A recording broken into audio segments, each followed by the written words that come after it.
Votre invité, Frédéric Rivière, vous recevez ce matin le député socialiste du Val-de-Marne, Luc Carvounas. Bonjour Luc Carvounas. Bonjour. Le Conseil national du Parti socialiste a adopté samedi la mise en place d'une direction collégiale à la tête du parti. Elle est composée d'une vingtaine de membres, dont vous.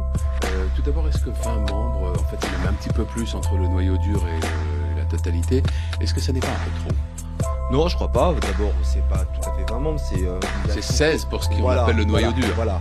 C'est une direction collégiale paritaire de 16 personnes, des femmes, des hommes qui, comme moi, ont souhaité donner toute leur énergie et leur temps à la reconstruction, pas seulement du Parti socialiste, mais de la gauche française.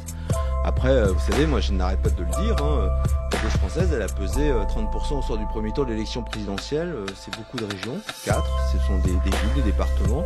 Donc non, on n'est pas trop pour prendre ce grand chantier. Après, il faudra qu'on soit au rendez-vous. C'est pas tout d'avoir une liste de noms. Il faut surtout que l'on réapprenne à parler avec les Françaises et les Français. Ces dernières années, on s'est peut-être un peu trop parlé entre nous, les socialistes. D'ailleurs, on l'a bien vu, on s'est retrouvé enfermé dans une forme, je le dis et je le rappelle, de sectarisme entre l'aile droite et l'aile gauche. On a vu le résultat. Maintenant, il faut vraiment reprendre le fil du dialogue. Quand vous dites que la gauche française a pesé 30% au sort du premier tour de l'élection, il y en a 20% grosso modo que la gauche doit à Jean-Luc Mélenchon.